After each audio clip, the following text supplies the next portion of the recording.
Clayton back. Broncos them! Oh, brother, what a pick!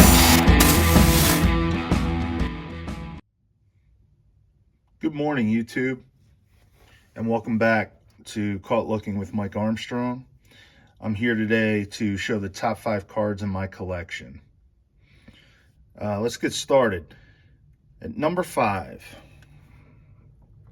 T206 Napoleon Lajoie with bat. This is in a PSA 3.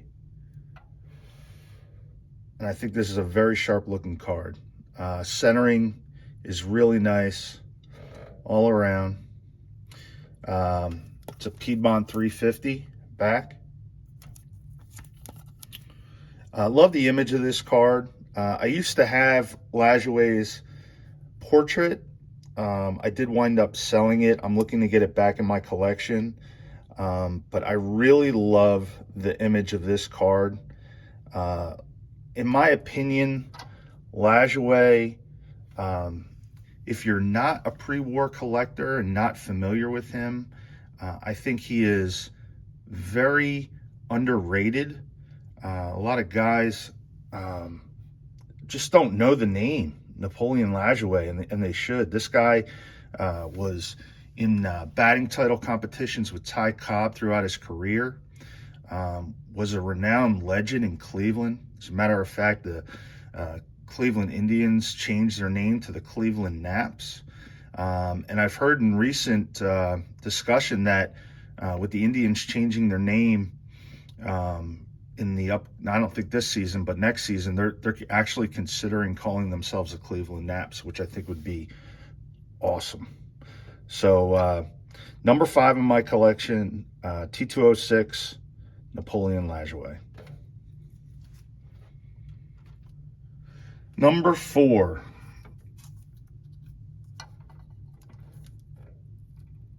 (1936) National Chickle Joe DiMaggio in a PSA 4.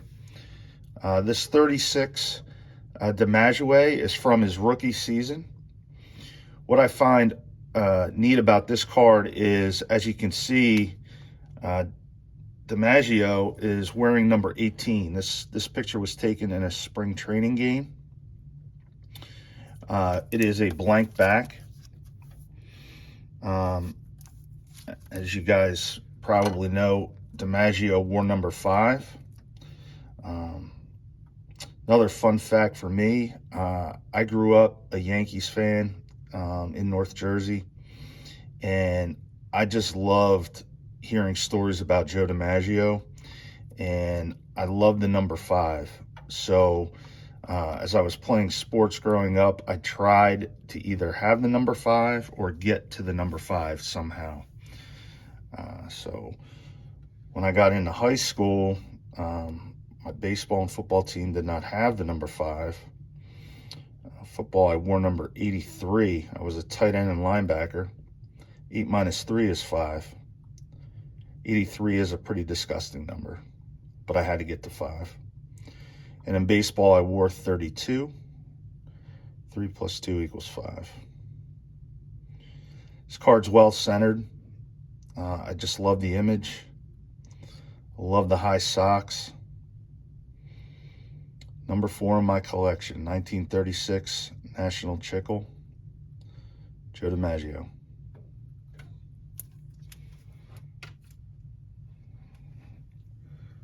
Number 3, 1915 Cracker Jack Trish Speaker in an SGC 3. There's 44 total graded by SGC and 104 graded by PSA for a total of 148. The 1914 Cracker Jacks are a little more sought after, but I just love this image of Trish Speaker. I believe it's a very nice card. Some of these cards from 1915 were put in packs of Cracker Jacks. Others were mail-in orders. This one, if I had to bet, was in a package of Cracker Jacks. You could see some staining at the top and the bottom. Those of you that are familiar with the Cracker Jack sets, the 14s, the back, it was right side up, the literature on the back, and in the 15s, they flipped it, and I think that was due to the way people would put these in albums. Made it easier to read when they flipped the card. But again, nice centering on this card. Really nice bold red background, and I just think a pretty awesome image of one of the greatest outfielders of the dead ball era. Number 2, 1907 to 1909, H.M. Taylor, Detroit Tigers postcard. And what is awesome about this postcard is this is a Ty Cobb rookie postcard. Cobb is pictured right here, right in the center. Let's see if I can get a good shot of Cobb here. But he looks as pissed off as ever, which is fitting for him. I currently don't have another Cobb in my collection. He is definitely on my want list, and I am hungry to get a T206 Redback Cobb. But again, I just really like these team cards of the dead ball era. I think it's pretty neat. I got a dog here, little mascot in their pick. This is postmarked. It's in an SGC 1.5. There's the back. This postcard. Like I said, is postmarked and just pretty awesome. I mean, this currently is the oldest card in my collection, and I just think it's wild that this stuff that is 110 years old, 120 years old, it's still in existence. It's still in the condition that it is. I'm really thankful to have this card in my collection, and this is one that I don't think will ever leave my collection. 1907 and 1909 H.M. Taylor postcard.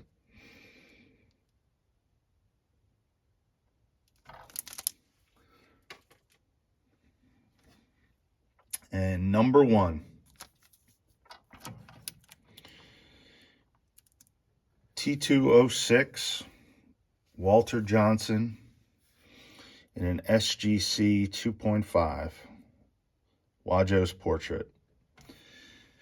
This is up there with for me with 3 of the prettiest cards, I think, in the T206 set of legendary Hall of Famers.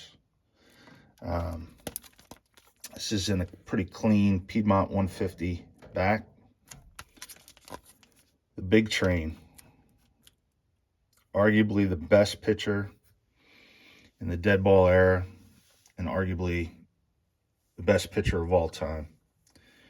This is not a scarce card by any means, but it's just an iconic card, iconic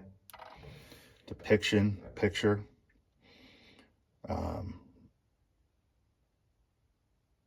Of one of the most dominant right-handers the game has ever seen. The card's very well centered. It's got beautiful registration.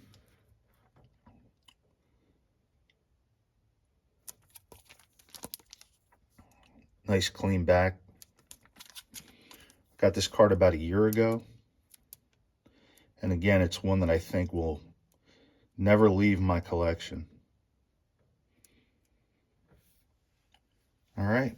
So there's my top 5, my collection. I do have some lofty goals in 2021. I'd like to add 2 to 3 cards that can easily make their way into my top 5. And as I hunt and search for those cards and try to add those cards to my collection, I will be adding them in hopefully mail days for this upcoming year. All right, that wraps up this video. I appreciate you guys watching and checking it out. I appreciate the support I've received so far. My first 2 videos. I hope you guys enjoy the rest of your day, enjoy your weekend, and I'll talk to you soon.